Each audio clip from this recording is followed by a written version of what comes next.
사람들이 뜻하지 아니한 충격적인 사건이나 사고를 접하면 그 사건이나 사고의 순간에 갑자기 시간이 멈추거나 혹은 시간의 속도가 현저하게 늦어지는 것을 경험하게 됩니다.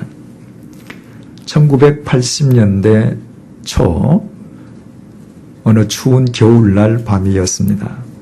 그 당시 저는 썬데이 크리스찬이었습니다.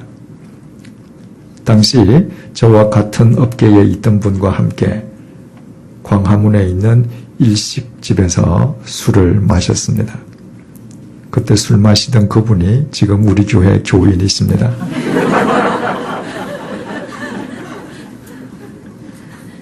얼마나 신비스럽습니까? 그날 밤에 술이 취한 채로 제가 제 차를 몰고 귀가하다가 그만 교통사고를 내었습니다. 그 전날 내린 폭설로 인해서 길이 빙판길로 얼어붙어 있는 곳을 지나다가 자동차가 미끄러지면서 근처 아파트 담벼락과 부딪힌 것입니다. 얼마나 세게 부딪혔던지 아파트 담벼락 일부가 무너져 내렸고 제 자동차는 180도 선회한 다음에야 멈추어 섰습니다. 빙판길에 미끄러진 자동차가 제 통제력을 벗어나서 아파트 담벼락에 가서 부딪힐 때까지 걸린 시간은 길어야 2초 남짓입니다. 그런데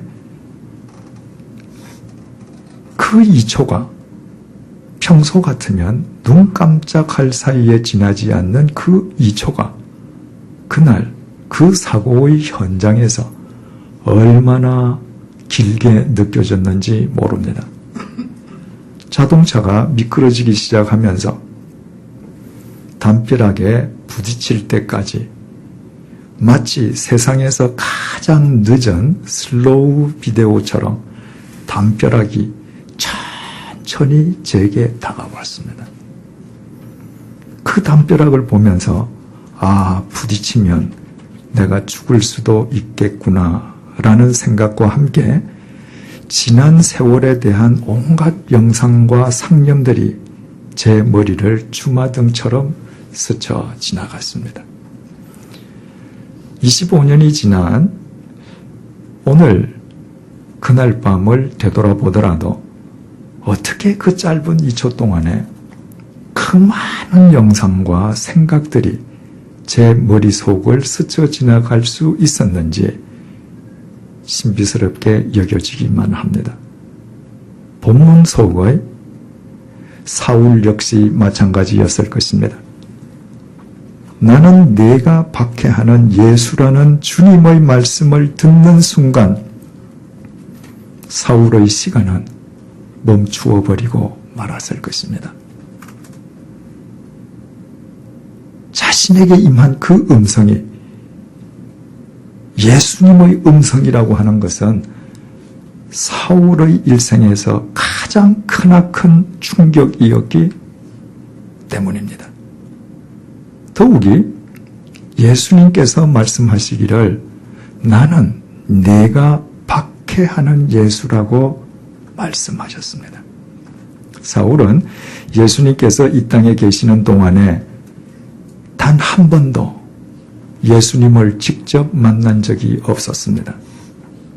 예수님을 직접 만난 적이 없었으니 예수님을 박해했을 리도 만무합니다. 그런데도 예수님께서는 사울에게 내가 어찌하여 나를 박해하느냐? 나는 내가 박해하는 예수라고 분명하게 말씀하셨습니다. 더욱이 박해하다는 의미의 헬라어 동사 디오코는 한 번 박해하고 끝나는 것을 의미하는 동사가 아니라 누군가를 집요하게 따라다니면서 괴롭히는 것을 의미하는 동사입니다. 예수님께서 사울에게 네가 나를 집요하게 박해했다고 말씀하셨던 것입니다. 십자가에 못 박혀 돌아가셨다는 예수님께서 살아계신다고 하는 것 자체도 사울에게는 큰 충격이었지만 그 예수님께서 예수님을 만난 적도 없는 사울에게 나는 내가 박해하는 예수라고 말씀하시는 것을 듣는 것은 사울에게는 더 큰 충격이었습니다. 그것은 마치 청천벽력과도 같았습니다. 그때의 충격이 얼마나 컸던지 그 말씀을 듣는 순간에 사울은 시력을 상실했고 그 이후에 사흘 동안이나 식음을 전폐할 정도였습니다. 그렇다면 예수님을 만난 적도 없는 사울에게 왜 예수님께서 나는 네가 박해하는 예수라고 말씀하셨겠습니까? 대체 사울의 무엇이 예수님에 대한 박해의 행위가 되었겠습니까? 먼저 사울이 예수님을 부정한 것이었습니다. 사울은 예수님의 그리스도 되심을, 예수님의 구원자 되심을, 예수님의 성자 하나님 되심을 철저하게 부정했던 사람입니다. 바로 그것이 사울의 주님에 대한 첫 번째 박해였습니다. 제가 책에도 썼습니다마는 천주교 신자인 소설가 박완서 선생님이 이런 글을 썼습니다. 그리스도인들은 더 이상 하나님을 살해해서는 안 된다. 얼마나 의미심장한 말인지 모르겠습니다. 하나님을 믿는 그리스도인이 아무도 보지 않는 곳에서 아무도 보지 않는다고 해서 하나님의 말씀을 어기고 죄를 범했다고 가정하십시다. 그것은 그 사람이 아무도 보지 않는다고 해서 그곳에 하나님마저도 계시지 않는다고 생각했기 때문입니다. 바꾸어 말씀드리면 하나님을 믿는다는 그 사람이 그날 그 시간 그 현장에 임해 계시는 하나님을 자기 마음속으로 죽여버렸기 때문입니다. 그렇지 않고서야 하나님을 믿는 사람들이 사람이 보지 않는다고 죄를 지을 수는 없습니다. 사울이 예수님을 철저하게 부정했다고 하는 것은 자기 삶의 현장에 임해 계시는 주님을 살해해버린 것을 의미합니다. 그러므로 사울이 예수님 생전에 예수님을 직접 만난 적이 있느냐 없느냐는 전혀 중요하지 않았습니다. 마음속으로 예수님을 살해하고 살아가는 그는 이미 예수님에 대한 박해자였습니다. 잊지 마십시오. 우리가 주일날 예배당에서 아무리 신령과 진정으로 예배 드린다 할지라도 예배당 밖 주중 삶의 현장 속에서 그곳에 임해 계시는 주님을 인식하고 살아가지 않는다면 결과적으로 우리는 주님을 박해하는 사람들입니다. 내 삶의 현장에 임해 계시는 주님을 인식하지 않는다는 것은 내 마음으로 주님을 살해했음을 의미하는 것이요. 주님을 살해한 사람이 삶의 현장에서 주님의 말씀을 쫓아 살리는 만무합니다. 여기에서 우리는 거꾸로 그리스도인이 주님을 영화롭게 해드린다는 것은 구체적으로 무엇을 의미하는지 그 해답을 얻게 됩니다. 언제 어디서나 내가 두 발 딛고 서 있는 곳에서 그곳에 임해 계시는 주님에 대해서 깨어 사는 것입니다. 어떤 상황 속에서든 그곳에 계신 주님에 대하여 깨어 있는 사람이라면 그는 언제 어디서나 주님의 말씀을 쫓아 살 수밖에 없습니다. 두 번째, 사울이 불의의 편에 선 것이 주님을 핍박한 것이었습니다. 대제사장을 비롯한 유대교 종교 지도자들이 민중들을 선동하면서까지 예수님을 십자가에 못 박아 죽여버렸습니다. 만약 그들이 예수님의 말씀에 조금이라도 귀를 기울였더라면, 예수님의 말씀 앞에서 조금이라도 겸손한 마음을 지녔더라면 그들은 자신들 앞에 임하신 예수님께서 구약 성경을 통해 선지자들이 그토록 오랫동안 예언해온 그리스도이심을 쉽게 알았을 것입니다. 그들은 모두 성경 말씀에 통달한 사람들이었기 때문입니다. 하지만 그들은 예수님의 말씀을 들으려 하지 않았습니다. 예수님의 말씀에 아예 귀를 막았습니다. 그들에게 이스라엘에서 가장 빈민촌인 달동네 나사렛 빈민 출신 예수님은 자신들의 기득권과 자신들의 기득권을 보장해주는 사회 체제를 근본적으로 뒤흔드는 불순분자에 지나지 않았습니다. 그래서 그들은 예수님을 죽였습니다. 진리보다도 자신의 욕망과 자신의 기득권을 더 중히 여긴 결과였습니다.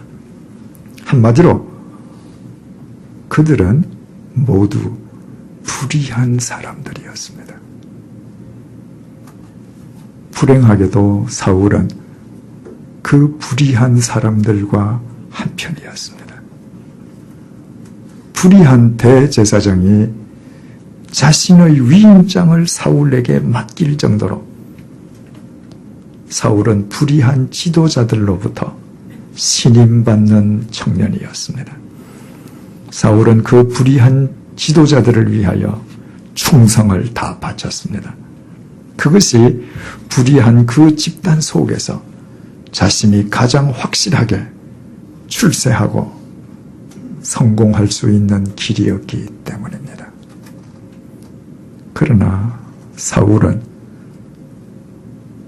불의의 편이 되는 것이 진리이신 주님에 대한 박해가 된다는 사실을 알지 못하고 있었습니다.